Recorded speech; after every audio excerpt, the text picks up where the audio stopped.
G'day, welcome to a new episode of Bogan'S Guide to Wine. I'm Sampy. Hey bro, I'm Lurchy. What's with the accent, mate? We're going to New Zealand, aren't we? Going to New Zealand, that's right. We're going to go try from the Marlborough region a Suv Blunc from, how do you pronounce this? Giesen? Giesen. It's I should have asked the guy when he gave it to us. We were given this when we visited the Perth Good Food and Wine Show, and just introduced myself. He goes, "Oh yeah, I've seen the show.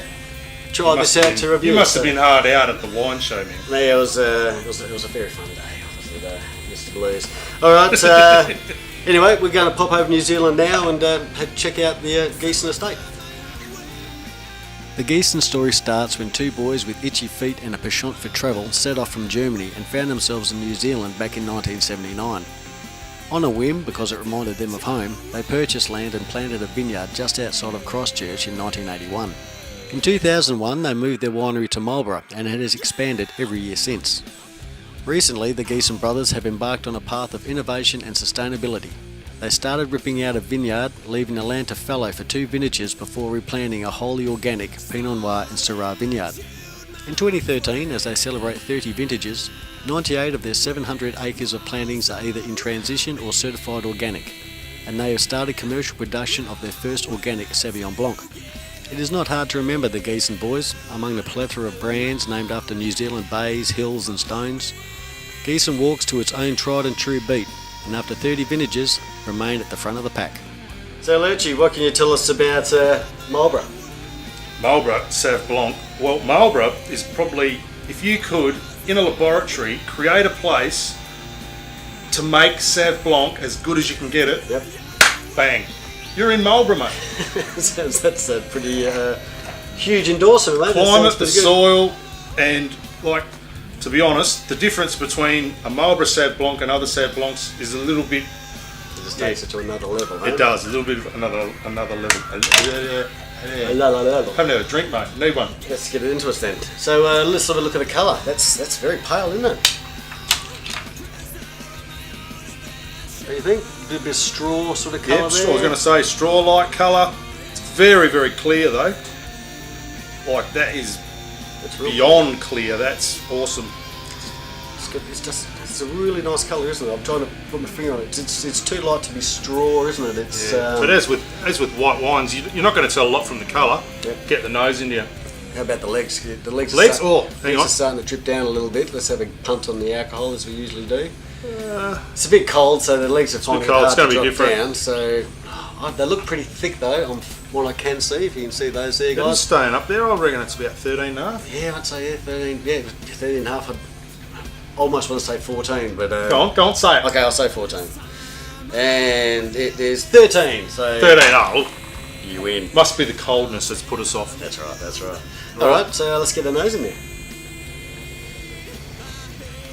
Oh, citrus. Yeah, really tropical get fruit. that real cleansing. It smells crisp in your nose, doesn't it? It's, Actually, it smells wonderfully balanced. Like you're getting that acid, and then you're getting a little waft of that fruit as well. Like a little pineapple kick in there. Yeah, I'm not a real fan of pineapple, but I can see that. Yeah, no, I can definitely find it in there. Oh yeah, you can too. The suggestion's a wonderful thing. All right, let's have a taste.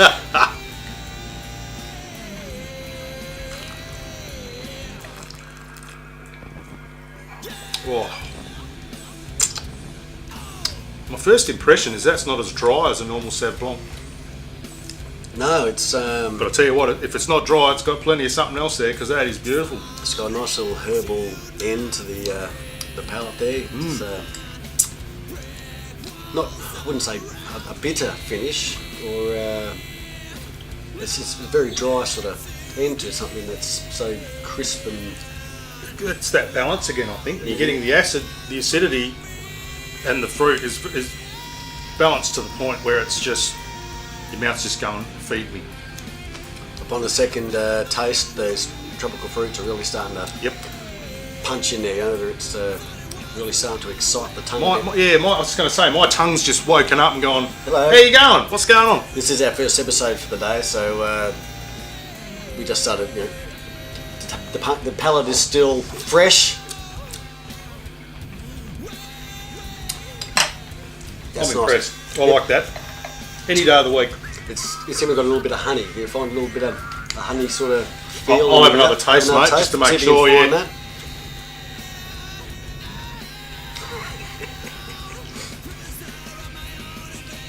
Yeah, I can see a bit of honey there. You find the whole hive in that mouthful, mate. There. Alright, so what do you reckon a bottle of this would be worth? 20-25. Yeah, I reckon something like that. I would have guessed that more like your 25 to 30 sort of range, but it is $23. So 23, so that's good buying, I reckon. It's a really nice, tasty thing. I love that. With I feel like we're very well made, hasn't it? It's a bit of heart's gone into it. It's very refined. It's one of the better ones I've tasted, to be honest, and I've had quite a few Marlborough Sauv Blanc. So what would you rate this one? I'd give that an 8.5, bordering on a 9. I'm just getting these flavours coming through to me now in the aftertaste that are just taking it up another level. So yeah, but maybe if it warms up even just a little bit more, we'll find a whole bunch more things going on in there. So yeah, it's an exciting thing. So give it a nudge if you can find it. Yeah. No worries. Well, thanks guys for tuning in again. Thanks again to Giesen for slinging us the bottle. Till next time, this has been Bogan'S Guide to Wine. Catch you later.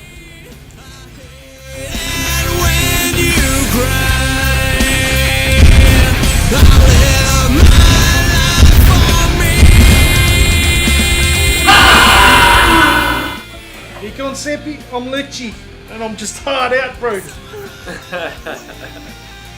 Just hard out. Need a drink. Going back to the homeland. Get some Suv Blunc in my guts, yeah?